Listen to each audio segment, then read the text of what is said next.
கண்டிப்பாக டெல்டா மாவட்டங்களோட கடைமடை பகுதிகள்ல எச்சரிக்கையா இருக்கணும். எச்சரிக்கைன்னா என்னன்னா, இப்போ தஞ்சாவூர், திருச்சியில பெய்யுற மழையும் டெல்டா மாவட்டத்தோட நாகப்பட்டினத்துக்கு போகும்.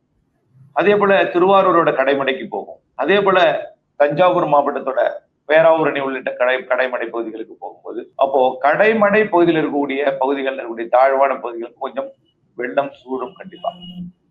ஏன்னா ஏற்கனவே மழை ஒண்ணு பெய்து இப்பதான் ஓய்ந்தது. இந்த மழை வந்து தொடர்ச்சியா ஒரு 2 நாள் பெய்யறதுனால கடைமடை பகுதிகளுக்கு இந்த வடிகால் வழியாக வெளியேறதும் பெய்யக்கூடிய மழையும் கொஞ்சம் கடைமடை பகுதிகளுக்கு மயிலாடுதுறை எல்லா மாவட்டங்களுக்கும் கடைமடை தான் சொல்லணும். சென்னை கடைமடைன்னா அது வந்து அடையாறு. அதே போல திருவள்ளூர் மாவட்ட கடைமடைன்னா அது திருவள்ளூர் மாவட்டத்தில் கடலோர பகுதிகள். அதே போல கடலூர்னா அது அப்படியே எல்லா கடலோர பகுதிகளுக்குமே. கடல்ல வந்து 6 கடல்ல கலக்கக்கூடிய பகுதிகள்ல கொஞ்சம் வெள்ள பாதிப்பு அதிகமா இருக்கும். அதனால அங்க முன்னெச்சரிக்கை எடுத்து